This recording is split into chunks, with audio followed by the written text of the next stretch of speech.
Good evening, welcome to big debate. నేను రాజేశ్వరి. ఈరోజు ఏపీలో కీలక శాఖల కేటాయింపు కూడా కొనసాగింది. సో రాజకీయాలు కొత్తగా ఉండబోతున్నాయి అనడానికి ఇది ఒక వేదిక అని చెప్పుకోవాలి. ఎందుకంటే గతంలో టీడీపీ చాలాసార్లు పరిపాలనలో ఉన్నప్పటికీ కూడా శాఖల కేటాయింపులో ఉన్నదానికి ఇప్పుడు శాఖల కేటాయింపుకు సంబంధించి చాలా వ్యత్యాసం అనేది కనిపిస్తోంది. ఈసారి కూటమి అధికారంలోకి వచ్చిన తర్వాత ఎక్కడా కూడా ఎవరికి ఎంత ప్రయారిటీ ఇవ్వాలి, ఏ శాఖల కేటాయింపు జరగాలన్నది పూర్తి స్థాయిలో సమన్యాయం, మిత్రధర్మం పాటించి చంద్రబాబు క్యాబినెట్ అయితే కూర్పు జరిగింది అనే వార్తలు అయితే వస్తున్నాయి. మరోవైపు టీడీపీలో ఉన్న సీనియర్ నేతలను పక్కన పెట్టారనే వాదన వినిపిస్తోంది. జిల్లాల వారీగా ప్రాతినిధ్యం కల్పించలేదని చెప్పేసి కొన్ని వార్తలు కూడా వస్తున్నాయి. రకరకాల విశ్లేషణలు తెర మీదకి వస్తున్నాయి. అయితే కీలకంగా ముఖ్యమంత్రి, ఉప ముఖ్యమంత్రి పదవులు కూటమిలో ఉన్న అధినేతలు ఇద్దరు కూడా, Chandrababu Naidu at the same time Pawan Kalyan ఇద్దరు కూడా తీసుకోవడం జరిగింది. వారికి సంబంధించి కూడా పవన్ కళ్యాణ్కు కేటాయించిన శాఖలపైన కూడా ఒక చర్చ అనేది కొనసాగుతుంది. సో ఓవరాల్గా చూసుకుంటే ఈసారి క్యాబినెట్లో 24 మందికి శాఖల కేటాయింపు జరిగినప్పటికీ ఇందులో ప్రయారిటీ ఎక్కువగా టీడీపీ కనిపిస్తోంది. గెలిచిన స్థానాలను బట్టి ఆ ప్రయారిటీ అనేది ఇవ్వడం జరిగింది. అటు జనసేనకు 3, అలాగే బీజేపీకి 1. వీటన్నిటితో పాటుగా ముస్లిం అభ్యర్థికి కూడా ఒక శాఖను కేటాయించారు. ఇలాంటి అనేక అంశాలతో ఈరోజు ఏపీ క్యాబినెట్ కూర్పు పైన మనం విశ్లేషణ కొనసాగిద్దాం. పార్టిసిపేట్ చేస్తున్నారు విద్యాసాగర్ గారు, టీడీపీ అధికార ప్రతినిధి, మనతో పాటు స్టూడియోలో ఉన్నారు. నమస్తే అండి. అలాగే బీజేపీ సీనియర్ లీడర్ విల్సన్ గారు ఉన్నారు. నమస్తే విల్సన్ గారు. లక్ష్మీనారాయణ గారు అనలిస్ట్ జాయిన్ అవుతారు. వీరితో ముందుగా కొనసాగిద్దాం. విద్యాసాగర్ గారు చెప్పండి, మొత్తానికి క్యాబినెట్ కూర్పు కూడా జరిగిపోయింది అధికారంలోకి వచ్చిన తర్వాత. మిత్రధర్మాన్ని పాటించారా, సమన్యాయం పాటించారని చెప్తున్నారు బయటికి. కానీ టీడీపీ లోపల కొంతమంది నేతలు అసంతృప్తిగా ఉన్నారన్న వార్తలు కూడా వస్తున్నాయి. సో ఓవరాల్గా మీ అనాలిసిస్ ఏంటి? గుడ్ ఈవినింగ్ అండి. అట్లాగే విల్సన్ గారికి, మిగతా వాళ్ళకి కూడా నమస్కారం. అంటే అసంతృప్తి అనేది ఎప్పుడూ ఉంటుంది. పదవి ఆశించడం తప్పేం కాదు కదా, ఎవరైనా సరే. భారీ మెజారిటీలో గెలిచేటువంటి నాయకులు చాలామంది ఉన్నారు. అయితే ఉన్న అవకాశం ఏంటంటే ముఖ్యమంత్రితో సహా ఉన్నవి 26. అవుట్ ఆఫ్ 164 26 చేయగలం, కానీ అంతకంటే ఎక్కువ చేయలేం కదా. సో ఇక్కడ యువతకు ప్రాధాన్యత ఇవ్వటం అన్నది అత్యంతంగా ఆనందించాల్సిన విషయం. కొంతమంది సీనియర్లకు పదవి రాలేనటువంటి మాట నిజమే, అయినప్పటికీ కూడా బట్ ఏంటంటే ఒక నిర్ణయం, ఒక కన్సిడరబుల్ నెంబర్ని యువతకి ఇవ్వటం. సీనియర్లను పక్కన పెట్టారు అని మీరు ఏదైతే ఓపెనింగ్ రిమార్క్స్ చెప్పారో అది నేను అనుకోవట్లేదు పక్కన పెట్టారని.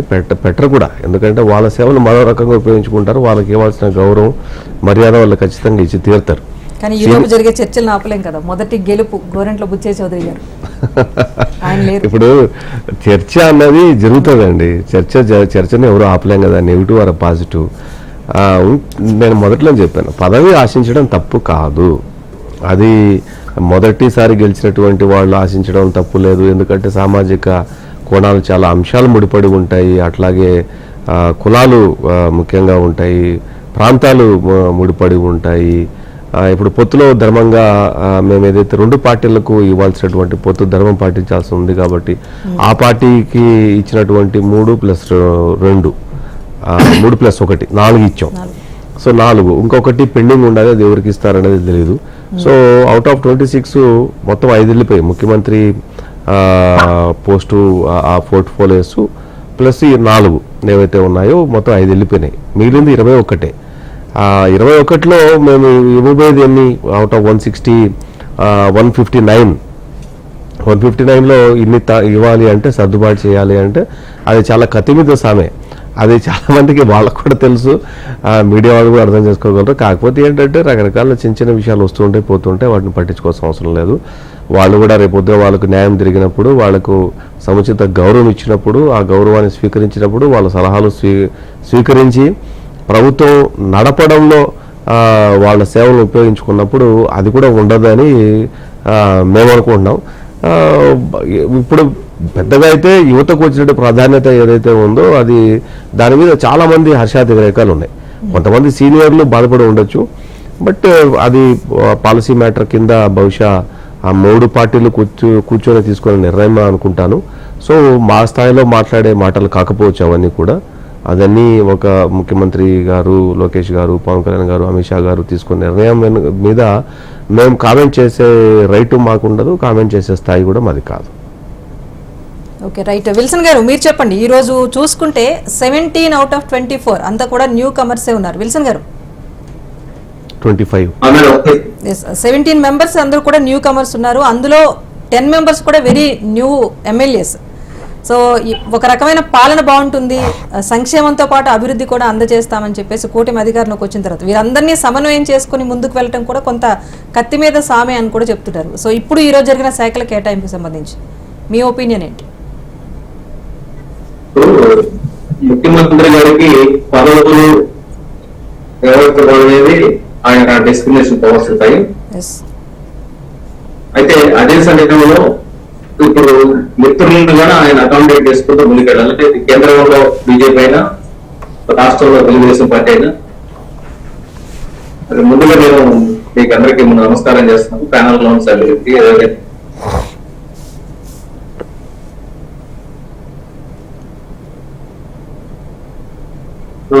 ఇప్పుడు ఇచ్చిన వాటిల్లో కొత్త పాత కలయికతో క్యాబినెట్ కూర్చారు. సీనియర్ నాయకులు ఆనవ రామనాయుడు గాని, అదేవిధంగా నారాయణ గారు కానీ, అదేవిధంగా అనేక మంది సీనియర్స్ ఉన్నారు.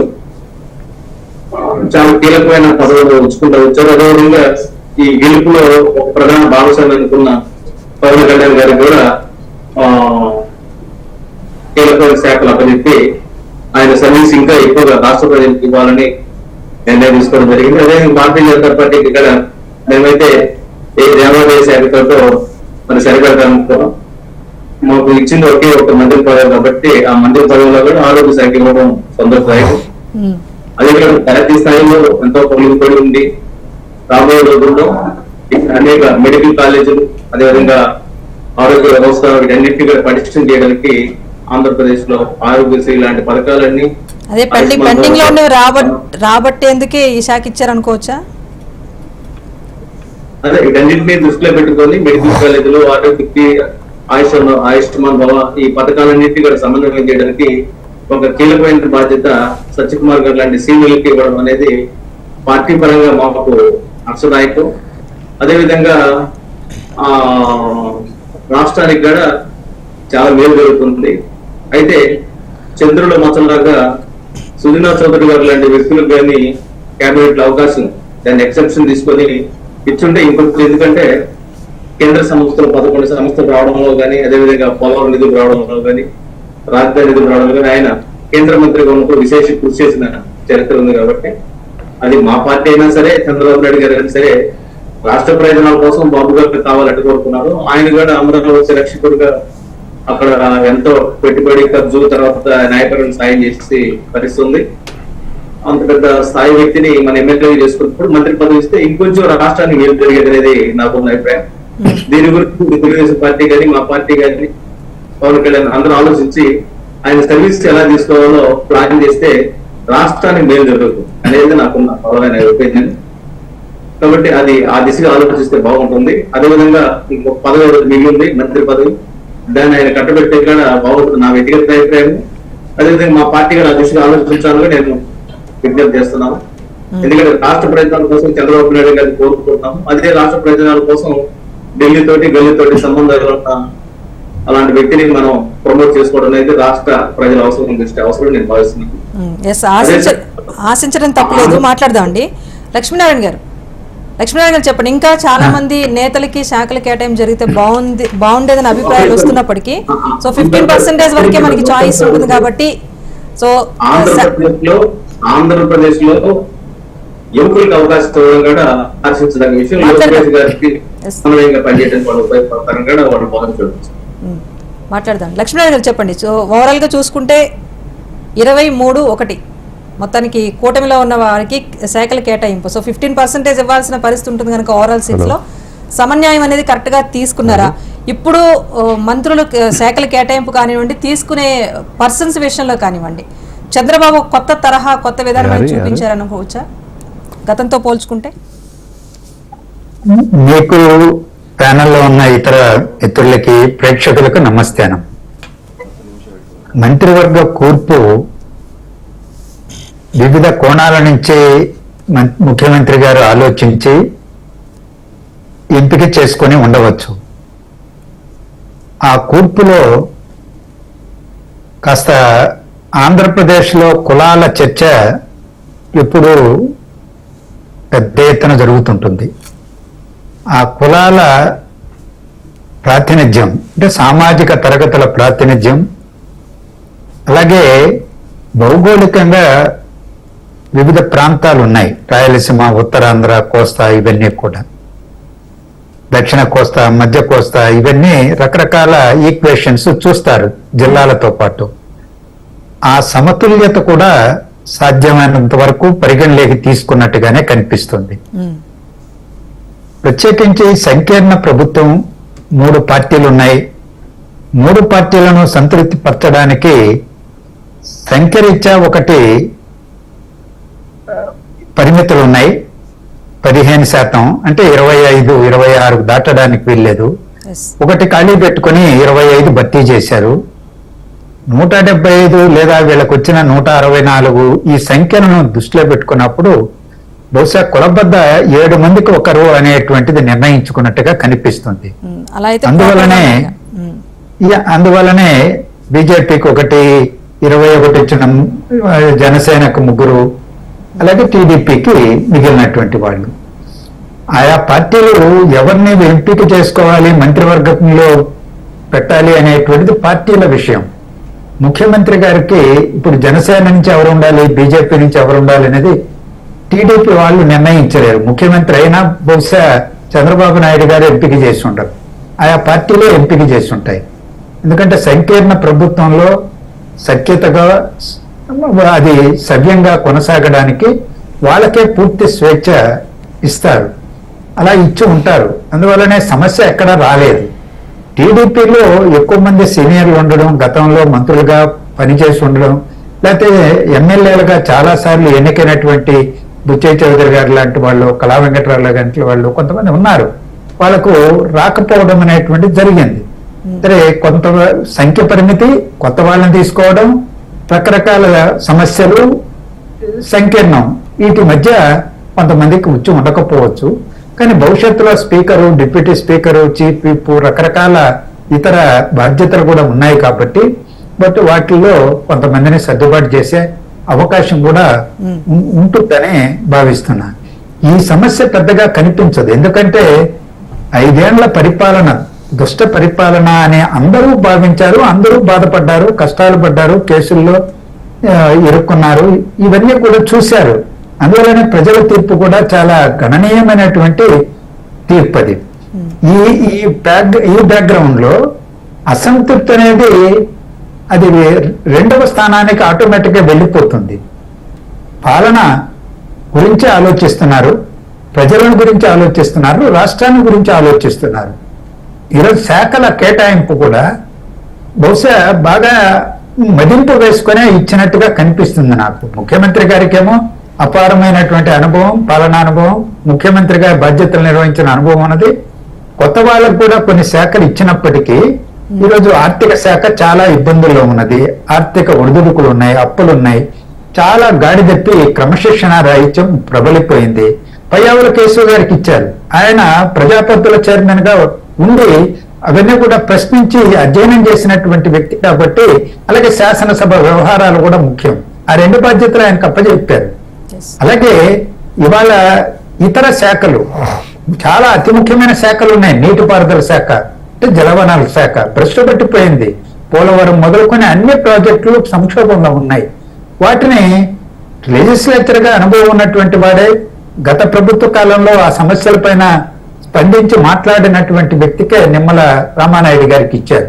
అలాగే రెవెన్యూ కావచ్చు, లేకపోతే పౌర సరఫరాల శాఖ కావచ్చు, అలాగే పవన్ కళ్యాణ్ గారికి కూడా ఆయన మీరు ఒకసారి గమనిస్తే పర్యావరణం సమస్య పైన చాలా రాజేంద్రనాథ్ గారు అని చెప్పి చాలా పెద్ద వాటర్ మ్యాన్, ఆయనతో వెంట తిరిగి అనేక కార్యక్రమాలు చేశారు.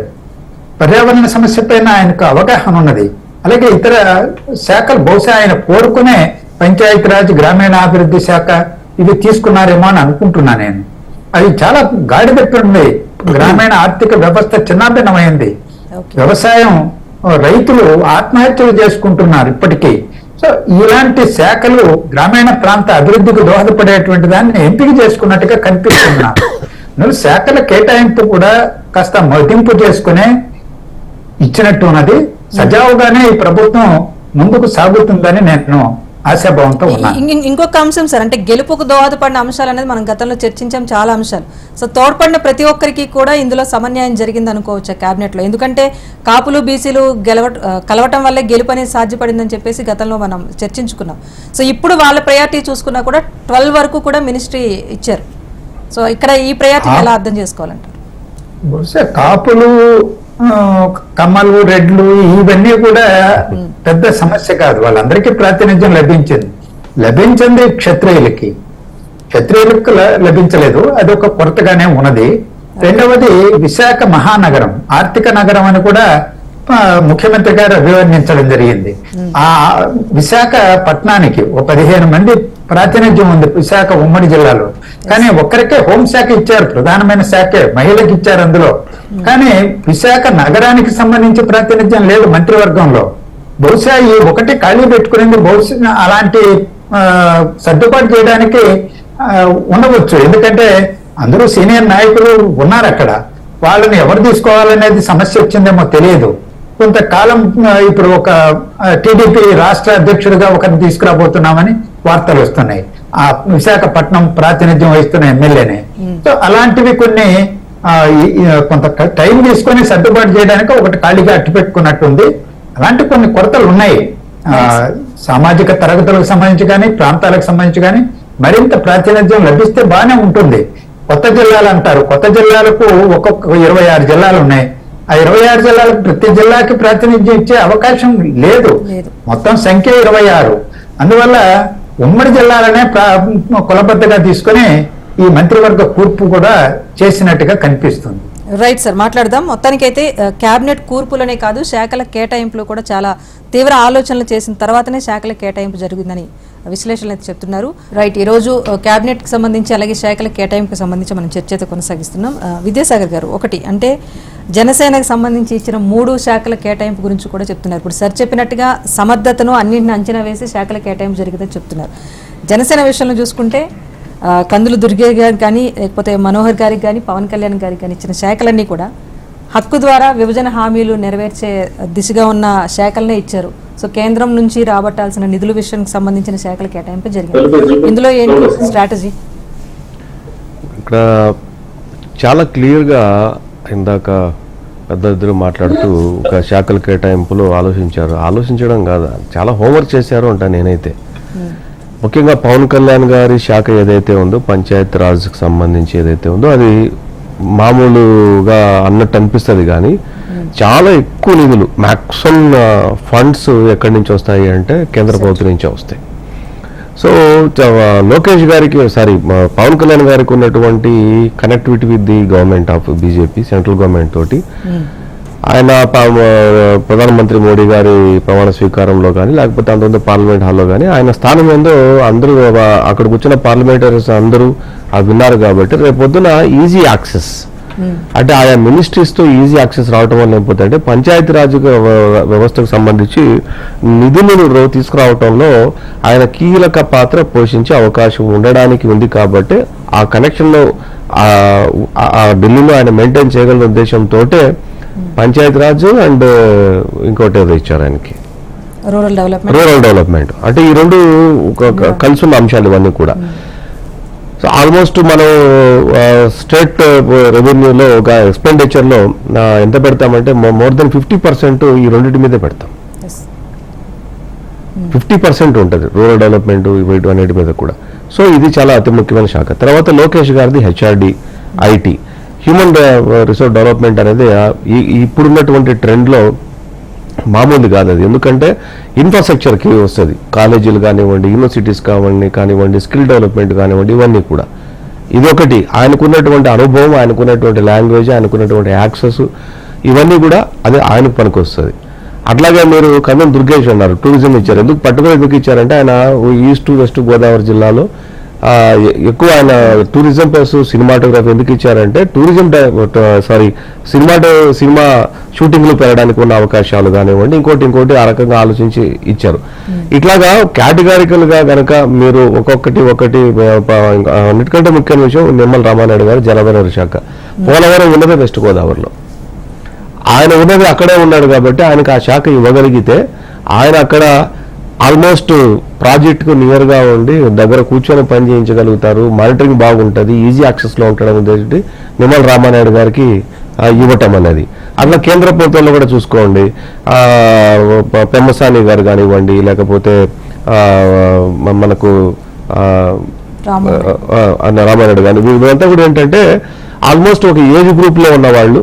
ఆ ఏజ్ గ్రూప్ ఏంటంటే లైక్ నథింగ్ బట్ స్టేట్మెంట్స్ లాగా, స్టేట్ మ్యాన్స్ లాగా వీళ్ళు coordination with the government of India అన్నది, ఆ మినిస్ట్రీస్తో కోఆర్డినేషన్ చేయడానికి, లాంగ్వేజ్ ప్రాబ్లం కానివ్వండి, అండర్స్టాండ్ చేసుకోవడంలో కానివ్వండి, ప్రజెంటేషన్ చేయడంలో కానివ్వండి, అడగడంలో కానివ్వండి, ఇవన్నీ ఇప్పుడు ఇండస్ట్రియల్ కూడా ఇచ్చారు, మన భరత్కి ఇచ్చారు కర్నూలు టీజే వాళ్ళ అబ్బాయికి భరత్కి ఇచ్చినట్టు ఉన్నారు. ఇప్పుడు చూడండి, కావాలంటే మెయిన్ స్ట్రీమ్ ఏవైతే ఉంటాయో ఒక 6-7 శాఖలు ఏదైతే ఉంటుందో, చాలా ఇంపార్టెంట్ శాఖలు ఏవైతే ఉంటాయో ఆ శాఖలన్నీ కూడా స్టేట్ మ్యాన్స్ అనే ఒక కేటగిరీకి సంబంధించిన వాళ్ళు రిప్రజెంట్ చేయగలిగే వాళ్ళు, ఢిల్లీలో దీన్ని సాధించుకురాగలిగే వాళ్ళు. అంటే ఇప్పుడు మనకు ప్రాబ్లం ఏమవుతుంది అంటే హిందీ ఇంగ్లీషు కొద్దిగా ప్రాబ్లం అవుతుంది. ఇది ఎవరు అవునన్నా కాదన్నా ఇది దిస్ ఇస్ ట్రూ. ఢిల్లీకి వెళ్తే అక్కడ మీరు తెలుగు మాట్లాడే ఎవరు ఉంటారు కదా, కమ్యూనికేషన్ ప్రాబ్లం ఉంటుంది. అయితే హిందీ మాట్లాడాలి, లేకపోతే ఇంగ్లీష్ మాట్లాడాలి. ఆల్ ది ఐఏఎస్ హెచ్ఓడీస్లో ఎక్కడ ఉంటారంటే మొత్తం మీరు ఎక్కడ పోయినా కూడా, శాస్త్రి భవన్ కానివ్వండి, ఇంకో చోట ఎక్కడ పోయినా కూడా అందరూ ఎక్కడ ఇంగ్లీష్ మాట్లాడాలి, హిందీ మాట్లాడతారు. ఇక్కడ that is the main issue, to represent the issue, state issues in proper way, in correct way అనుకున్నప్పుడు మీరు తీసుకుంటే ఈ ఏజ్ గ్రూప్ వాళ్ళని తీసుకుంటే, వాళ్ళ ఎడ్యుకేషన్ క్వాలిఫికేషన్స్ తీసుకున్నా, వాళ్ళ ప్రెజెంటేషన్ తీసుకున్నా, వీళ్ళైతే సమర్థవంతంగా పనిచేయగలుగుతారు, ఈజీ యాక్సెస్లోకి వెళ్ళగలుగుతారు, రాష్ట్రానికి రావాల్సిన నిధులు తీసుకురాగలుగుతారని బహుశా ఆ రకంగా ఆలోచించి ఉండొచ్చు అనేది ఒకటి. రెండోది ఏంటంటే మ్యూచువల్ గ్రాంట్స్ ఏవైతే ఉన్నాయో, దాదాపు నాకు యాజ్ పర్ మై నాలెడ్జ్ గత 5 సంవత్సరాల్లో 2019 నుంచి 2024 వరకు 68,000 కోట్ల రూపాయలు మ్యూచువల్ గ్రాంట్స్లో ఆ కేంద్ర ప్రభుత్వం దగ్గర ఇప్పటి వరకు మునిగిపోతున్నాయి. ఇక్కడ మనం కనుక మ్యూచువల్ గ్రాంట్స్కు 10,000 కోట్లు 12,000 కోట్లు కనుక మ్యూచువల్ గ్రాంట్స్ గవర్నమెంట్ ఆఫ్ ఇండియాకు దానికన్నా డిపాజిట్ చేయగలిగితే మనకు 65,000 కోట్ల నుంచి 70,000 కోట్ల రూపాయలు కేవలం గత 5 సంవత్సరాల నుంచి వచ్చే డబ్బులే కాకుండా ఈ 2024 నుంచి 2029 వరకు ఇంకొక 70,000 కోట్ల రూపాయలు అంటే చూడండి, 150,000 కోట్ల రూపాయలు కేవలం 25,000 కోట్ల రూపాయలు కనుక స్టేట్ గవర్నమెంట్ మ్యూచువల్ గ్రాంట్స్ ను కేంద్ర ప్రభుత్వానికి అందించగలిగితే ఇన్ని లక్షల కోట్ల రూపాయలను ఆంధ్రప్రదేశ్ డెవలప్మెంట్ కోసం తీసుకురావడం అనేది ఆషామాషి వ్యవహారం కాదు. అంటే దాన్ని స్టడీ చేయాలి. అందుకోసం పయ్యావుల కేశవులు గారికి ఎందుకు ఇచ్చారు అంటే ఆయన ప్రజాపతుల కమిటీ చైర్మన్ పనిచేశారు కాబట్టి అసలు మ్యూచువల్ గ్రాంట్స్ ఎందుకు ఇవ్వలేదు, ఎట్లా ఇవ్వలేదు, ఎంత కట్టాలి, ఏ స్కీమ్స్ పెండింగ్ ఉన్నాయి, రైల్వేస్ కానివ్వండి, ఇండస్ట్రియల్ కానివ్వండి, ఇండస్ట్రియల్ ఇన్సెంటివ్స్ కానివ్వండి, ఇవన్నీ కూడా ఆయనకు బాగా నాలెడ్జ్ ఉంది. సో ఇదంతా ఒక టీం, అంటే లైక్ యూనో ఒక మంచి కోఆర్డినేషన్ టీం ఉండి పయ్యావుల కేశవ్ లాంటి మనిషి మిగతా వాళ్ళందరికీ కూడా ఇక్కడ మనకి ఇంత రావాలి, ఇక్కడ ఇంత రావాలి, మనం ఇంత పే చేయాలి, ఇది తీసుకురావచ్చు, స్టేట్ ఏ రకంగా డెవలప్ చేయొచ్చు అన్న దాని మీద ఒక బాడీ లాంగ్వేజ్ కానీ, వాళ్ళ మధ్యలో ఉన్న కెమిస్ట్రీ వర్కౌట్ అవడం కానివ్వండి, ఢిల్లీకి వెళ్ళినప్పుడు ప్రెజెంటేషన్ చేయడం కానివ్వండి, కేంద్ర మంత్రులు ప్రెజెంటేషన్ చేయడం కానివ్వండి, సెక్రటరీస్ ప్రెజెంట్ చేయడం కానివ్వండి, పూర్తిగా అవగాహన ఉన్న వ్యక్తులకి ఆ శాఖల కేటాయింపు అవగాహన కంటే కూడా ఇక్కడ అవగాహన అంటే పూర్తి అవగాహన ఉన్నదైతే నాకు తెలిసినంత వరకు పయ్యావుల కేశవులకు ఒక్కరికి. వీళ్ళందరూ కూడా గుడ్ స్టేట్మెంట్స్ వీళ్ళంతా కూడా, అంటే they will go and represent properly to the concerned persons. ఎవరైతే దాని శాంక్షనింగ్ అథారిటీ ఉంటారో వాళ్ళతో కరెక్ట్గా రిప్రజెంట్ చేసుకొని కూర్చొని పని చేయించుకోరాగలిగి స్టేట్కి బెనిఫిట్ అయ్యేలాగా చేసే తత్వం ఉన్నోళ్ళు, ఆ యంగ్స్టరు, లాంగ్వేజ్ ఫ్లూయెన్సీ, ఆ కెమిస్ట్రీ కొద్దిగా అప్డేటెడ్గా ఉన్నటువంటి వ్యక్తులు కారణంగా కీలకమైన శాఖలు వాళ్ళకే ఇచ్చారనేది నేను అనుకుంటున్నాను. My personal opinion. Right. Lakshminarayana గారు ఒకటే చెప్పండి, ఇప్పుడు పొంగూరు నారాయణ గారికి same municipal administration, urban development ఇచ్చారు. టీడీపీ కూటమి గెలిచిన తర్వాత అమరావతి పైన చాలా మంది ఫోకస్ చేశారు. సో మళ్ళీ మొదటి నుంచి ఎందుకని చెప్పేసి మళ్ళీ అదే శాఖను కేటాయించారు అనుకోవచ్చు. ఇక్కడ పొంగూరు నారాయణ శాఖ కేటాయింపు సంబంధించి ఏం చెప్తారు? మంత్రివర్గంలో అర్బన్ ప్రాంతానికి సంబంధించి ఎమ్మెల్యేలుగా ఎన్నుకోబడినటువంటి వాళ్లకు మంత్రివర్గంలో తక్కువ మందే ఉన్నారు. మీరు వైజాగ్ తీసుకోండి, విజయవాడ, రాజమండ్రి, తిరుపతి అనేక మున్సిపల్ కార్పొరేషన్స్ పరిధిలో శాసనసభ నియోజకవర్గాల నుంచి ఎన్నికైనటువంటి వాళ్ళు ఇప్పుడు నారాయణ గారు ఇటువంటి 2-3 మాత్రమే ప్రాతినిధ్యం ఉంది. ఒకటి. రెండవది, ఆయన అమరావతి రాజధాని విషయంలో గతంలో ఇదే శాఖ మంత్రిగా ఉండి ఎక్కువగా బుర్రబెట్టి దాని మీద ఆలోచించి చేయడం జరిగింది, ప్లానింగ్ లో ఎవ్రీథింగ్. దాన్ని కొద్దిగా స్మూత్ గా ఈరోజు one of the important task గా ఈ ప్రభుత్వం తీసుకున్నది, అమరావతి రాజధాని నిర్మాణాన్ని వేగవంతం చేసి పూర్తి చేయాలని. అందువల్ల ప్రయారిటీలో ఉన్నటువంటి దాన్ని ఇంతకు ముందు చేసిన వాళ్ళు అయితే కొనసాగింపు ఉంటుంది. ముఖ్యమంత్రి దాన్ని మానిటర్ చేసుకుంటూ త్వరగా అవసరమైనటువంటి నిధులను కేంద్రం నుంచి కూడా సహాయాన్ని తెప్పించుకొని దాన్ని పూర్తి చేసుకోవడానికి అవకాశం ఉంటుందని బహుశా ఆలోచించే కంటిన్యూటీ కోసం ఆయన్నే ఎంపిక చేసుకున్నట్టుగా కనిపిస్తుంది. అలాగే ఇతర శాఖలకు సంబంధించి కూడా ఇప్పుడు కేవలం మంత్రులపై ఢిల్లీలో నిధులు సంపాదించలేరు. ఎందుకంటే రాష్ట్రాల ముఖ్యమంత్రులకు చాలా మందికి అక్కడ పలకరు. సరే, చంద్రబాబు నాయుడు గారి పరిస్థితి వేరు, అందులో ఇవాళ సంకీర్ణ ప్రభుత్వంలో ఉన్నారు, వీరికి ప్రాధాన్యత కూడా ఉంటుంది కూడా భవిష్యత్తులో. కానీ మంత్రులు పోతే రాష్ట్ర మంత్రులు పెద్దగా అక్కడ కేంద్ర మంత్రులు పలకరించరు కూడా, హానర్ చేయరు, పెద్దగా చెవికెక్కించుకోరు. అందువల్ల ఏంటంటే మన రాష్ట్రం నుంచి ఉన్నటువంటి ఎంపీలు వాళ్లకు అసెస్ చేయడానికి ప్రతి మంత్రికి ఒకరినో ఇద్దరినో అప్పచెప్పాల్సినటువంటి అవసరం ఉంది. ఢిల్లీకి వెళ్ళి ప్రతి శాఖకు పార్లమెంట్ సభ్యులకు చాలా విలువిస్తారు, కేంద్ర మంత్రులు కానీ అధికారులు కానీ ఢిల్లీలో పార్లమెంట్ సభ్యులకే విలువ.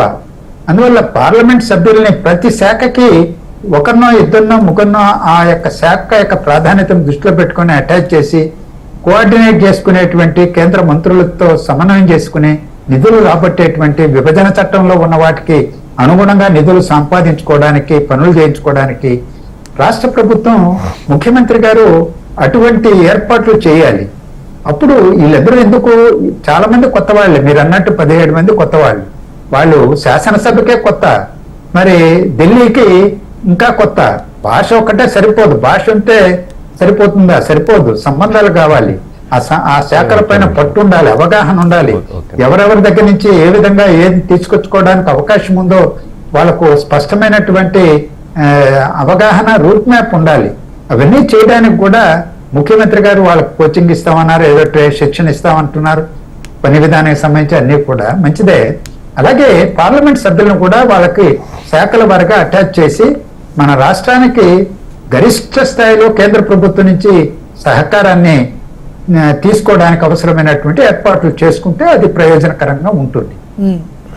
చెప్పండి, ఏంటి మీ అబ్జెక్షన్? అంటే ఇప్పుడు నా అర్థం ఏంటంటే వివరించి చెప్పారు. నా అర్థం ఏంటంటే కోఆర్డినేషన్ అనేది ఒక పదం వాడా నేను. కోఆర్డినేషన్ మీన్స్ అక్కడ ఐఏఎస్లు ఉంటారు, అక్కడ తెలుగు అంటే ఆంధ్రప్రదేశ్ నుంచి రిప్రజెంట్ చేసే రెసిడెంట్ ఆఫీసర్ ఒక ఆయన ఉంటారు, అపాయింట్మెంట్స్ అన్ని వాళ్లే చూస్తారు, ఎంపీలు వెళ్తారు, అట్లాగే రామ్మోహన్ నాయుడు గారు లాంటి వాళ్ళు కానీ, పెమ్మసాని లాంటి వాళ్ళు కానీ, లేకపోతే బీజేపీ నుంచి ఎన్నికైనటువంటి సహాయ మంత్రి నరసాపురం, ఇలాంటి వాళ్ళంతా కూడా, అంటే నేను ఆ పదం వాడాను సార్, అది గమనించలేదు. కోఆర్డినేషన్ ఇన్ సెన్స్ అందరినీ కలుపుకొని అర్థం.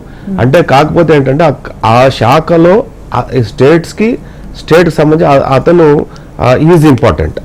దే విల్ ఆల్ ది ఐఏఎస్లు కానివ్వండి, లేకపోతే రెసిడెంట్ ఐఏఎస్ ఢిల్లీలో ఉన్నటువంటి వాళ్ళు కానీ, లేకపోతే ఎంపీలు కానీ, వీళ్ళు ఏంటంటే కలిసి వెళ్తారు. ఒక్కరు దే మే నాట్ గో. ఇప్పుడు ఏంటంటే సబ్జెక్టు ఓవర్ రైట్ ఎవరికి రాదు, అటువంటి అవకాశము లేదు. ఇప్పుడు వీళ్ళతో పాటు ఈ శాఖలకి ఐఏఎస్లు ఎవరిని కేటాయిస్తారు? ఈ శాఖల మీద అవగాహన ఉన్నవాళ్ళు ఎవరు? గతంలో వాళ్ళకున్న ఎక్స్పీరియన్స్ ఏంటి? గతంలో ఉమ్మడి ఆంధ్రప్రదేశ్లో కానీ విభజిత ఆంధ్రప్రదేశ్లో ఏ అంశాల మీద ఎవరెవరు పనిచేశారు, వాళ్ళ పర్ఫార్మెన్స్ ఎట్లుంది, ఆ మంత్రుడికి వాళ్ళు అటాచ్ చేసుకోవడం కానీ, డ్రాఫ్టింగ్ వర్క్ కానీ, పేపర్ వర్క్ కానీ, ఇవన్నీ కూడా ఏంటంటే టు కోఆర్డినేషన్.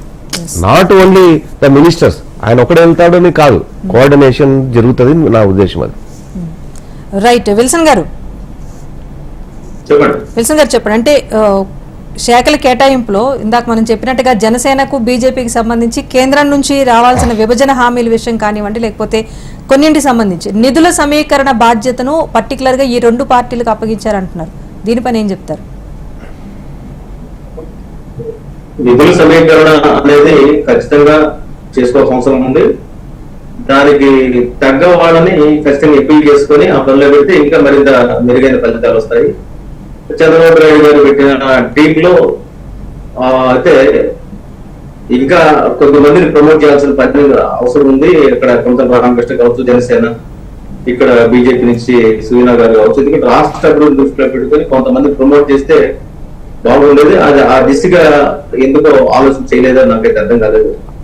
ఒకటి ఫ్యాక్ట్, ఆంధ్రప్రదేశ్ అభివృద్ధి చేయాలన్న చంద్రబాబు నాయుడు గారి సంకల్పాన్ని ప్రజలు అర్థం చేసుకున్నారు.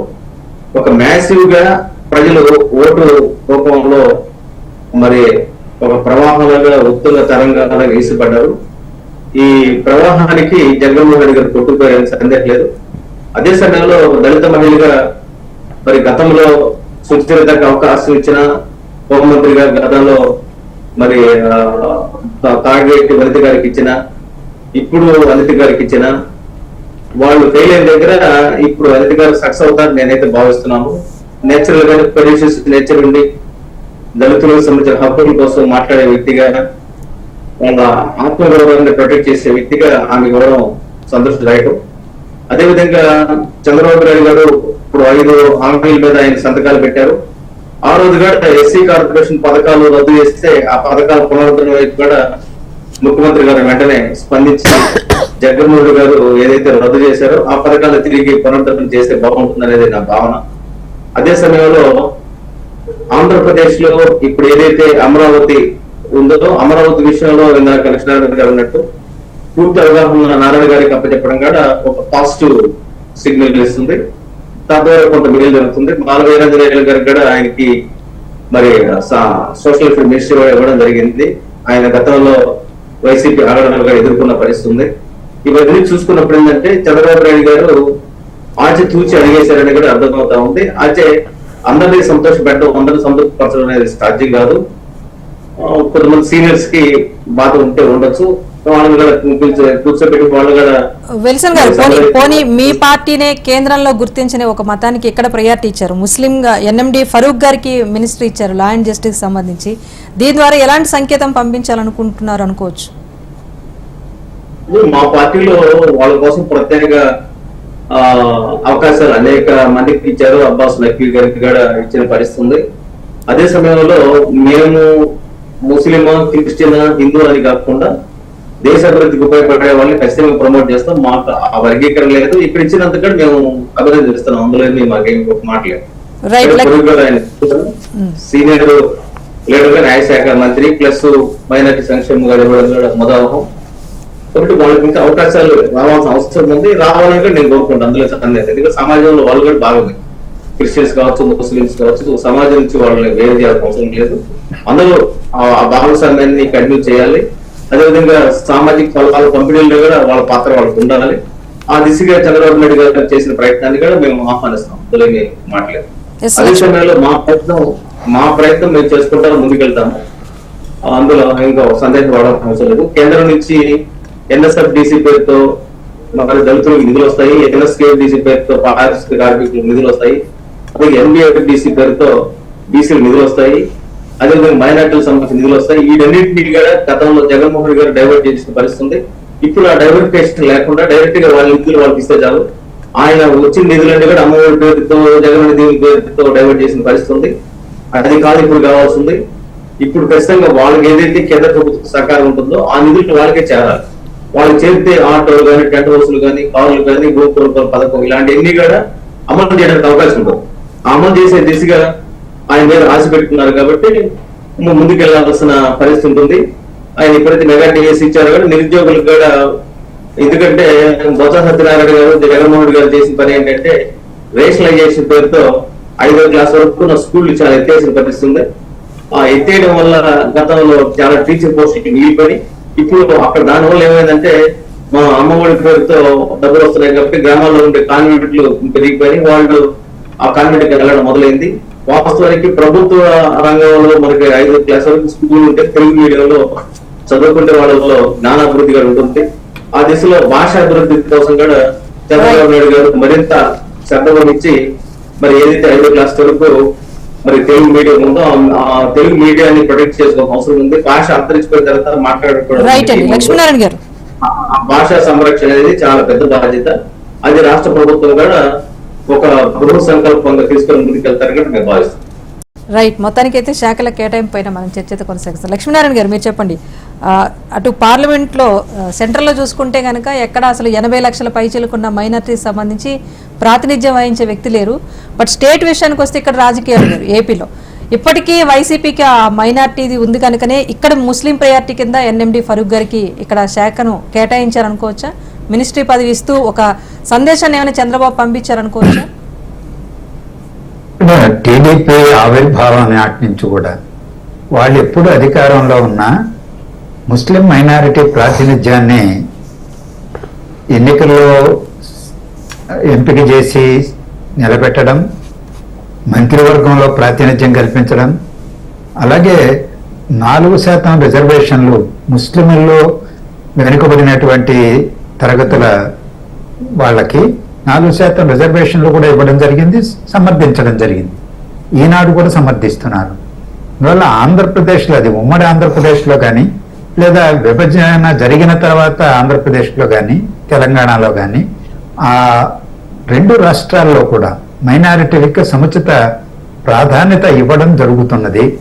ఏ ప్రభుత్వం అయినా సరే, అది జగన్మోహన్ రెడ్డి గారి ప్రభుత్వమా, టీడీపీ ప్రభుత్వమా, చంద్రబాబు నాయుడు గారా అనేటువంటిది కాదు. కానీ కేంద్రంలో మీరు అన్నట్టు కొట్టొచ్చినట్టుగా అది కనిపిస్తున్నది. ఎన్నికల ప్రచారంలోనూ వాళ్ళను వేరు చేసి మాట్లాడడం, అలాగే అభ్యర్థులను ఎంపిక చేయడంలో కూడా వాళ్ళు భిన్నమైనటువంటి వైఖరి తీసుకున్నారు. ఈరోజు కేంద్ర మంత్రివర్గంలో కూడా ప్రాతినిధ్యం కల్పించలేదు. 15% పైన జనాభా ఉన్నటువంటి వాళ్ళకి కేంద్ర మంత్రివర్గంలో స్థానం లేకపోవడం అనేటువంటిది సరైనటువంటి సంకేతం కాదు. అందరికీ అభివృద్ధి ఫలాలు సామాజికంగా, ఆర్థికంగా, అన్ని రాజకీయంగా కల్పిస్తామని చెబుతూ ఆచరణలో అది రిఫ్లెక్ట్ కాకపోతే అది సరైనటువంటి సంకేతాన్ని మన దేశంలోనే ఇవ్వదు, ఇతర దేశాలకు కూడా పంపించదు. అందువల్ల అది కనిపిస్తుంది, కొట్టొచ్చినట్లు కనిపిస్తుంది. దాన్ని సరిదిద్దుకోవాల్సినటువంటి అవసరం అయితే కేంద్ర ప్రభుత్వానికి ఉన్నది. రైట్, ఇక విమెన్ ప్రయారిటీకి సంబంధించి 3 మహిళలకు ఇచ్చారు ఈసారి ప్రయారిటీ. దీనికి సంబంధించి ఏం చెప్తారు విద్యాసాగర్ గారు? ఒకటమ్మా, ఈరోజు 33% అనే రిజర్వేషన్లు చట్టం ఎప్పటి నుంచో దశాబ్దాలుగా నలిగి ఇప్పుడు చేశారు. కానీ ఇంకా దానికి రూల్స్ ఫ్రేమ్ చేయలేదు, అమలు చేయలేదు. కానీ దురదృష్టవశాత్తు చట్టం చేశారు. రాజకీయ పార్టీల్లో ఆ చైతన్యం, ఆ విధమైనటువంటి అవగాహన ఉంటే పార్లమెంట్ సభ్యులుగా ఎంపిక చేయడంలో కానీ, క్యాండిడేట్లుగా పోటీ చేయించడం కానీ, వాళ్ళని గెలిపించుకోవడం కానీ, కేంద్ర మంత్రివర్గాల్లో, రాష్ట్ర మంత్రివర్గాల్లో వాళ్లకు అంత స్థాయి కల్పించేటువంటి వైపున శరవేగంగా అడుగులు పడాలి. కానీ ఆ విధంగా కేంద్రంలో ఒక మంత్రివర్గంలోనూ పడలేదు, ఇక్కడ ఆంధ్రప్రదేశ్లో కూడా పడలేదు, తెలంగాణలో కూడా పడలేదు. ఏ రాష్ట్రంలో కూడా ఇంతవరకు, ఏదో కొన్ని రాష్ట్రాల్లోనే, పశ్చిమ బెంగాల్ లాంటి రాష్ట్రంలో కొంతమంది ఎక్కువ మందిని పోటీ చేయించడం జరిగింది, ఎంపికయ్యారు కూడా. ఈరోజు 26 మంది దాంట్లో ఉంటే ఒకటి ఖాళీ ఉందనుకోండి, 25 మందిలో 3 ఇచ్చారు. ఎంత పర్సెంటేజ్? 30% లేకపోయినా 20% అన్నా మనం ఆ వైపున, ఆ డైరెక్షన్ లో అడుగులు పడాలి కదా. ఆ డైరెక్షన్ లో అడుగులు పడలేదనేటువంటిదే నా నిశ్చిత అభిప్రాయం. భవిష్యత్తులో ఆ వైపున ఆలోచనలు చేయాలి, రాజకీయ పార్టీలు మొత్తంగా చేయాలి. ఏ ఒక్క రాజకీయ పార్టీ అని నేను అనడం లేదు, అన్ని రాజకీయ పార్టీలు కూడా. ఈరోజు చట్టం తీసుకొచ్చిన తర్వాత కూడా ఆ డైరెక్షన్ లో ప్రయాణం జరగకపోతే ఏ సామాజిక న్యాయాన్ని గురించి, ఏ మహిళల అభ్యున్నతిని గురించి మనం మాట్లాడుతున్నాం, సమానత్వాన్ని గురించి మాట్లాడుతున్నాం.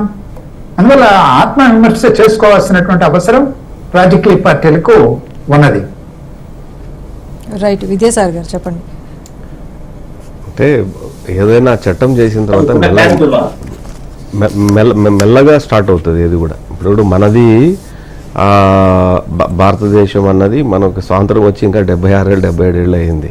అంటే కొద్దిగా మనకున్న పరిస్థితుల దృష్ట్యా, అంటే మన పూర్వీకులు, నేను చెప్తున్నదంటే ఇప్పుడు గురించి కాదు, కానీ నాకంటే 2 తరాల ముందు, పెద్ద ఆయన కంటే కూడా, సార్గవ కంటే 1 తరం ముందు, ఆ రోజు నుంచి ఉన్నటువంటి కాలాలు కూడా కొన్ని పరిస్థితులు దేశంలో కొన్ని అనుకూలించక ఇన్ని రోజులు దాన్ని చట్ట రూపుదాల్చడానికి దాదాపు నా ఉద్దేశం 25 years 30 years పట్టింది అనుకుంటాను.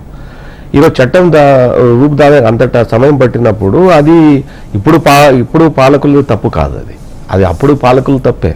ఇప్పుడు పాలకులు చేసింది ఏంటంటే చట్టాన్ని రూపొందించారు, దాన్ని ఇంకొద్దిగా టైం తీసుకుంటే మహిళల ప్రాధాన్యత చట్టసభల్లో అన్నది ఖచ్చితంగా పెరిగి తీరుతుంది కూడా. అయితే ఇట్ విల్ టేక్ టైం. మనకున్న కొన్ని పరిస్థితులు ఉంటాయి, అంటే ఓవర్ నైట్ ఏది దేశంలో మనం మార్చలేము కదా. మోరోవర్ మనుషుల యొక్క మనస్తత్వం చాలా భయంకరంగా ఉంటుంది చాలా వ్యక్తులు. దాన్ని మెల్లగా ఒప్పించుకొని ఆడవాళ్ళ యొక్క ప్రాధాన్యత పెంచాల్సిన అవసరం ఉంది, వాళ్ళకు ఆ ప్రాధాన్యత కల్పించాల్సినటువంటి అగత్యం ఉంది. ఎందుకంటే దేశాన్ని నడిపిస్తున్నటువంటి దేశాధినేతల్లో ప్రపంచంలో చాలా మంది ఉన్నారు, దేశ అధ్యక్షులుగా ఉన్నారు చాలా మంది. ఈవెన్ జర్మన్ కానివ్వండి, ఇటలీ కానివ్వండి, వీళ్ళు ఇటువంటి జర్మన్ వీళ్ళంతా కూడా దేశాధ్యక్షులు గారు. ఒక కాలం నాడే మనకి ఇందిరాగాంధీ గారు అయ్యారు. కానీ ప్రాతినిధ్యం పెరగాలనేది దాంట్లో నిస్సందేహంగా అది అవసరమే. బట్ ఇప్పుడు ముగ్గురు ఉన్నారు ఆల్మోస్ట్, అంటే ఒక 12 to 13%, అంటే ఇంకా 20% పెరగాల్సిన అవసరం ఉంది. విల్సి తెలంగాణ గవర్నమెంట్లో అయితే మరీ ఘోరంగా 2014 నుంచి లాస్ట్ ప్రీవియస్ గవర్నమెంట్లో అసలు ప్రాతినిధ్యమే లేదు, మహిళలు ప్రాతినిధ్యమే లేదు. కనీసం ఈ గవర్నమెంట్లో కొద్దిగా గొప్ప వచ్చింది. సో అది కూడా మారుతుంది అనుకున్నాను. ఏదేమైనా సరే గుమ్మడి సంధ్యారాంధి లాంటి వాళ్ళు కానివ్వండి, అనిత లాంటి వాళ్ళు కానీ రావటం, మంచి శాఖలు తీసుకోవటం, వాళ్ళ పర్ఫార్మెన్స్ ఉండటం, గత పాలనలో అంటే 2019 నుంచి 2024లో ఒక మంత్రి అనే పదానికి విలువ లేకుండా చేసినటువంటి కొంతమంది పదవులు అనుభవించారు గతంలో. అలాంటి క్యారెక్టర్స్ మా పార్టీలో లేదు, ఉమ్మడి ఎన్డీఏలో కూడా లేరు. మా ప్రభుత్వంలో 2024 నుంచి 2029లో ఎవరైతే ఈరోజు మంత్రులుగా పదవులు స్వీకరించారో, ఇప్పుడు ఇన్ని ఆలోచనలు చేశారు, పూర్తి స్థాయి కసరత్తు తర్వాత శాఖలు కేటాయింపు అంటున్నారు. సో రాష్ట్రం విభజించబడిన తర్వాత గడిచిన 10 ఏళ్ళలో జరిగిన డెవలప్మెంట్ అనేది వచ్చే 5 ఏళ్ళలో చూడొచ్చు అంటే అన్ని రకాలుగా. ఒకటి డ్యామేజ్ని కవర్ చేయటం అంత ఆషామాషి కాదు. డెవలప్మెంట్ను క్యారీ చేయొచ్చు. బాగా గుర్తుపెట్టుకోండి, చంద్రబాబు నాయుడు గారు చేసినటువంటి 1990 నుంచి 2004 వరకు దాదాపు 9.5 సంవత్సరాలు చేసినటువంటి డెవలప్మెంట్ హైదరాబాద్ కానివ్వండి, ఉమ్మడి రాష్ట్రంలో వివిధ ప్రాంతాల్లో కానివ్వండి, ఏదైతే ఉందో రాజశేఖర్ గారు కంటిన్యూ చేశారు. అది కంటిన్యూ చేయడం అన్నది అది పెద్ద టాస్క్ కాదు. ఎందుకంటే ఐడియాలజీ మెచ్చున్నది దాన్ని యాజ్ ఇట్ ఈస్ గా కొనసాగించడం అన్నది. అది ఎన్నోసార్లు చంద్రబాబు నాయుడు గారు ఆథరైజ్ చేశారు, కేసీఆర్ గారు ఆథరైజ్ చేశారు. అట్లాగే రాష్ట్రం విడిపోయిన తర్వాత ఇక్కడ కేటీఆర్ చంద్రబాబు నాయుడు గారిని పలు సందర్భాల్లో చంద్రబాబు నాయుడు గారిని పొగిడారు. ఆయన భిక్షణ ఈరోజు హైదరాబాద్, ఈరోజు ఆయన ఐడియాలజీ ఈరోజు మెట్రో కానివ్వండి, లేకపోతే ఎయిర్పోర్ట్ కానివ్వండి, సైబరాబాద్ కానివ్వండి, ఇవంతా కూడా ఆయన ఆలోచనలో వచ్చినట్టు ఇవంతా కూడా వేరే వెరీ థ్యాంక్ఫుల్ టు అనేసి ఆయన కూడా చేస్తామని చెప్పారు. చంద్రబాబు నాయుడు గారు కూడా మా నాయకుడు అది కూడా ఆథరైజ్ చేశారు. బట్ డ్యామేజెస్ని రీకన్స్ట్రక్ట్ చేయాలి. ఇప్పుడు ఏంటంటే డ్యామేజ్ని కవర్ చేసిన తర్వాత రీకన్స్ట్రక్షన్ స్టార్ట్ అవుతుంది. ఇప్పుడు 5 ఏళ్లలో ఏదో మహా అద్భుతం జరిగిపోతుంది అనుకుంటే అసలు మొట్టమొదటిగా జగన్మోహన్ రెడ్డి అనే వ్యక్తి 2019 నుంచి 2024 వరకు ఏ ఆస్తులు తాకట్టు పెట్టాడు కూడా మాకు లిస్టులో లేదు. ఈరోజు ఆ లిస్టు తీయాలి. అసలు ఎంత అప్పులు తెచ్చాడు, ఎంత వడ్డీకి తెచ్చాడు, ఏం చేశాడు, ఎంత చిన్న భిన్నం చేశాడు అనేది రాబోయే రోజుల్లో ఖచ్చితంగా శాఖల వారీగా శ్వేతపత్రాలు రిలీజ్ చేయడం జరుగుతుంది, శాఖల వారీగా రివ్యూలు చేయడం జరుగుతుంది. ఆ శాఖల్లో పేరుకుపోయినటువంటి అప్పులు కానివ్వండి, లేకపోతే నిధులు కానివ్వండి, ఇలాంటి మిగులు ఎక్కడ కేంద్ర ప్రభుత్వం ఉన్నది కానీ ఇవంతా ఒక లెక్కలు వేసుకున్న తర్వాత కనీసం ఒక 10-15 ఏళ్ళు ఈ రాష్ట్రంలో కనుక స్టేబుల్ గవర్నమెంట్ ఉండగలిగితే, ప్రోగ్రెసివ్ మైండ్ సెట్ ఉన్నటువంటి గవర్నమెంట్ ఉండగలిగితే అభివృద్ధి అనేది ఫలాలు ఖచ్చితంగా ఇప్పుడు యంగర్ జనరేషన్ ఎవరైతే ఉన్నారో వాళ్ళకి ఖచ్చితంగా ఆ ఫలాలు అందే అవకాశం ఉంది. అంతే తప్ప ఓవర్ రేటుగా ఏదో మాయా మత్స్యంత్రం ఉంది, మంత్రదండం ఏదో చేతిలో పెట్టుకొని కూర్చుంటారు, రాత్రి ఏదో అయిపోతుంది అనుకొని ఎవరైనా చెబితే అది అబద్ధం. డ్యామేజ్ని రీకన్స్ట్రక్ట్ చేయడానికి చాలా చాలా కష్టం అండి. ఈ రాష్ట్రం ఎంత డ్యామేజ్ అయిందంటే మాకు ఇంకా 4 రోజులు టైం పడుతుంది. మీరు చూసే ఉంటారు తెలంగాణలో కేసీఆర్ రేవంత్ రెడ్డి గారు. అంటే ఎందుకు అడుగుతున్నానంటే ఎన్నికల ప్రచారంలో భాగంగా మీరు ల్యాండ్ టైటిలింగ్ యాక్ట్ ఒకటి బాగా ప్రచారం తీసుకెళ్లారు. సో ఇప్పుడు రెవెన్యూ శాఖని సత్యప్రసాద్ గారికి ఇచ్చారు. పోలవరం అంశం కానివ్వండి, లేకపోతే ఉక్కు ఫ్యాక్టరీ అంశం కానీ చాలా అంశాలు విభజన సమయం నుంచి కూడా ఉన్న సమస్యలు వీటన్నిటి కూడా సీనియర్ లీడర్స్కి ఇచ్చారు. అవన్నీ కూడా ఆల్రెడీ వారు అవగాహన ఉన్న వ్యక్తులని చెప్తున్నారు. సో ఇప్పుడు మళ్ళీ మొదటి నుంచి డెవలప్మెంట్ జరగాలంటే సమయం తీసుకోవాలని చెప్తున్నారా? ల్యాండ్ టైటిలింగ్ యాక్ట్ అనేది అది రద్దు అయిపోయింది, యాక్ట్ వచ్చింది రద్దు అయిపోయింది. అది కాదు మీరు అంటున్నది ఎగ్జాక్ట్లీ. ఇప్పుడు ఏంటంటే డ్యామేజెస్ అనేది ఎక్కడ జరిగిందంటే ప్రజలకు జీవనానికి సంబంధించి ప్రతి సంవత్సరానికి ఒక ఎంతో కొంత అది కనపడాలి, అంటే అభివృద్ధి కనపడాలి, మన అభివృద్ధిలో కనపడాలి. అది ఎంప్లాయ్మెంట్ ఉండాలా, ఇండస్ట్రియలైజేషన్ కావాలా, అగ్రికల్చర్ గ్రోత్ కావాలా, ప్రాజెక్ట్ రావాలా, వాటర్ రావాలా, ఎన్విరాన్మెంట్ బాగుండాలా, ఇవన్నీ కూడా ఏమైంది మొత్తం డ్యామేజెస్ అయింది. సే ఎగ్జాంపుల్ పోలవరంలో ఆ స్పిల్వే మొత్తం అంతా కొట్టుకొని వెళ్ళిపోయింది కదా, కాపర్ డ్యామ్ మొత్తం కొట్టుకొని వెళ్ళిపోయింది కదా. ఇప్పుడు కాపర్ డ్యామ్ ను మళ్ళీ తిరిగి దాన్ని రీకన్స్ట్రక్ట్ చేయాలంటే ఇట్ విల్ టేక్ టైం. దాన్ని రీకన్స్ట్రక్షన్ చేసిన తర్వాత మళ్ళీ ఫుల్ డ్యామ్ పెంచాలి, పరిహారం ఇవ్వాలి. అసలు అది ఏమైంది, ఏ స్టేటస్ లో ఉందనేది మనకు తెలియదు ఈ రోజు. అట్లాగే మీరు చూడండి పట్టిసీమ 5 సంవత్సరాల ముందు 2018లో ఏమో కంప్లీట్ అయినట్టు ఉంది. అది 54 కిలోమీటర్లు గోదావరి వాటర్ తీసుకొచ్చి కృష్ణానదిలో కలిపి అక్కడ నుండి కృష్ణానది నుంచి వాటర్ తీసుకొని పోతిరెడ్డిపాడు నుంచి రాయలసీమకు వాటర్ ఇచ్చారు. రాయలసీమ వాటర్ ఇచ్చాడు ఎక్కడి వరకు వెళ్ళాయి, ఆల్మోస్ట్ పాలమనేరు వరకు వాటర్ వెళ్ళింది. అది 5 సంవత్సరాలు మటుమాయం అయిపోయింది. ఈ రోజు అసలు పట్టిసీమ ఏ స్థాయిలో ఉంది, మిషన్లు పనిచేస్తున్నాయా లేదా, అసలు దాని పరిస్థితి ఏంది, దాని ఉందా లేదా, దాని స్థితిగతులు ఏంటని ఎవరికీ తెలియదు. ఇప్పుడు ఋషికొండ తీసుకోండి, విశాఖపట్నంలో ఏమైంది, ఋషికొండ పరిస్థితి పర్యావరణం ఎంత దెబ్బతినేసింది. అటువంటివే అట్లాగే రోడ్లు, మౌలిక వసతులు, ఎన్ని కంపెనీలు వచ్చాయి, ఎన్ని కంపెనీలు వెళ్ళిపోయాయి, వచ్చిన కంపెనీలతో వీళ్ళు చేసినటువంటి వెధవ పనులు ఏంటి, ఆడిన బేరాలు ఏంటి, లాస్ట్ కడ్రాయర్లో తయారు చేసే జాకీ కంపెనీతో కూడా వీళ్ళు బేరాలు మొదలు పెట్టుకుని అనంతపురం జిల్లాలో దాన్ని కూడా బయట పంపించే పరిస్థితి. వీళ్ళందరినీ తిరిగి ఇన్వెస్టర్స్ అందరినీ అట్రాక్ట్ చేయాలా, సమ్మిట్లు జరగాల, వాళ్ళకు భరోసా కల్పించాలా. ఇప్పుడు ఏమవుతుందంటే అండి 2019 నుంచి 2024 వరకు చంద్రబాబు నాయుడు గారు ఏదైతే అభివృద్ధి విధానం ఉందో, మీరు విశాఖపట్నంలో కానివ్వండి, విశాఖపట్నం 2 సార్లు జరిగింది అనుకుంటాను సమ్మిట్. ఆ సమ్మిట్లలో చాలా మంది వచ్చి అగ్రిమెంట్లు చేశారు. అగ్రిమెంట్లు ఈ ప్రభుత్వం వచ్చిన తర్వాత మొత్తం పారిపోయారు. బెస్ట్ ఎగ్జాంపుల్ ఏంటంటే రిలయన్స్ కంపెనీ దాదాపు 15,000 ఎకరాల్లో తిరుపతిలో ఒక సెక్టార్ బాక్స్ తయారు చేసే కంపెనీని పెట్టాలనుకుంటే ల్యాండ్ రిలయన్స్ కంపెనీ తిరిగి ఇచ్చేసింది. So these are all agreements.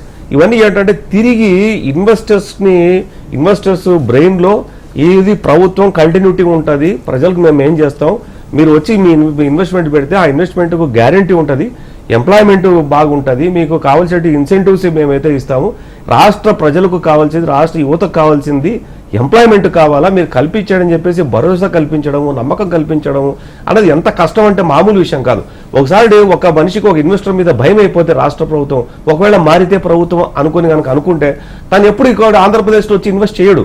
అందుకోసం మీకు మాట చెప్పాను, స్టేబుల్ గవర్నమెంట్ కనీసం 10 సంవత్సరాల నుంచి 15 సంవత్సరాలు ఉంటేనే ఆ ఇన్వెస్ట్మెంట్స్ కానీ దాని తర్వాత ఇన్సెంటివ్లు కానీ ఎంజాయ్ చేస్తారు, వాళ్ళు అక్కడ సెటిల్ అవుతారు, ఎంప్లాయ్మెంట్ వస్తుంది, పరిసర ప్రాంతాలంతా డెవలప్ అవుతాయి, పెరిఫరల్ ఏరియాలో ఉన్నటువంటి ఇండస్ట్రీస్ అంతా వచ్చి ఇక్కడ సెటిల్ అవుతారు, ఎంప్లాయ్మెంట్ ఎరాడికేట్ అవ్వడానికి ఛాన్స్ ఉంటుంది. ఎంఎస్ఎంఈలు ముఖ్యంగా కానీ, భారీ పరిశ్రమలు కానీ, నీటి పరిశ్రమలు కానీ, ఇవన్నీ చాలా ఉంటుందండి. అంటే మాకు ఇంకా ఒక చెప్పాలంటే ప్రతిపదానికి 30 రోజులు 40 రోజులు టైం సరిపోతుందేమో, కానీ మాకు 3 నెలలు టైం పట్టుద్దేమో. వీళ్ళు చేసిన నేరాలు, ఘోరాలు, పాపాలు ఏమేం చేశారు వాటన్ని వెలికి తీసి వాటిని రిపేర్ ఏం చేయాలన్న దాని మీదే డిసైడ్ చేయడానికి మాకు అంత టైం పడుతుంది. తర్వాత డిసైడ్ చేసిన తర్వాత మెల్లగా దాన్ని చేసుకుంటూ రావాలి. ఎస్ లక్ష్మణ్ గారు మీరు చెప్పండి. ఇప్పుడు సార్ చెప్పినట్టుగా టీడీపీ సీనియర్ ఎవరైతే ఉన్నారో అచ్చెన్నాయుడు కానివ్వండి, పయ్యావుల కేశవ్ శాఖలు కానివ్వండి, నిమ్మల రామానాయుడుకి సంబంధించి కానీ ఇలా సీనియర్ లీడర్స్కి ఇచ్చిన ప్రతి శాఖ కూడా సవాళ్ళతో కూడుకున్నదే, పూర్తి స్థాయిలో మళ్ళీ దాన్ని మొదటి నుంచి ప్రారంభించాల్సిన అవసరం ఉంటుంది అని చెప్పేసి ఈయన అంటున్నారు. మీ అనాలిసిస్ ఏంటి? ఇవాళ రాష్ట్రంలో అన్ని రంగాలు సవాళ్లతో కూడుకున్నటువంటివే. వైద్య ఆరోగ్య రంగం, వైద్య కళాశాలలు 16 కళాశాలలు ప్రారంభిస్తామని మొదలుపెట్టారు. 17 సార్ అస్తవ్యస్తంగా కొనసాగుతున్నాయి. వాటిల్లో ఫ్యాకల్టీ లేరు. ప్రారంభించినటువంటి వాటికి కూడా ఫ్యాకల్టీని పంపించడానికి కూడా కష్టపడుతున్నారు. పోవడంలో ఎవడు ఆ ప్రాంతాలకి రిమోట్ ఏరియాల్లో పెట్టారు. సో ఇలాంటి అనేక సమస్యలు, వైద్య రంగం, విశ్వవిద్యాలయాలు, కళాశాలలు, అది విద్యారంగమైనా, వైద్య విద్య అయినా, లేకపోతే ఆసుపత్రులైనా అనేక సమస్యలు ఉన్నాయి. ఇంకా జలవనరులకు సంబంధించి అయితే అది వర్ణనాతీతం. పోలవరం ప్రాజెక్టు తీవ్రమైనటువంటి సంక్షోభంలోకి నెట్టివేయబడింది. ఎప్పటికీ పూర్తయితుందంటే గత ముఖ్యమంత్రిగానే, గత జనవనరుల శాఖ మంత్రి చెప్పారు, మేము చెప్పలేమని చేతులెత్తేశారు. అలాంటి స్థితిలో ఉంది. రాయలసీమ ఇరిగేషన్ ప్రాజెక్టులు వాటి పరిస్థితి ఇక వర్ణనాతీతం. ఉత్తరాంధ్ర ప్రాజెక్టులు మొత్తం జలవనరుల శాఖ అనేటువంటి దానికే ఈరోజు అత్యంత హీనమైనటువంటి స్థితికి నెట్టివేసి వాళ్ళు వెళ్ళిపోయారు. ఈరోజు సంవత్సరానికి ఒక 15,000 20,000 కోట్ల రూపాయలు ఆ రంగం పైన ఖర్చు పెట్టాల్సినటువంటి బాధ్యత ఈ ప్రభుత్వానికి ఉన్నది. ఎందుకంటే వ్యవసాయ ఆధారిత రాష్ట్రం మనది. నీరు అందించకుండా పంటలు ఎలా పండిస్తారు? అందువల్ల ఆ శాఖ, మీరు ఏ శాఖను తీసుకున్నా ఆ శాఖ సవాళ్ళతో కూడుకున్నటువంటిదే. ఈరోజు అమరావతి రాజధాని నిర్మాణం ఏ స్థితిలో ఉన్నది?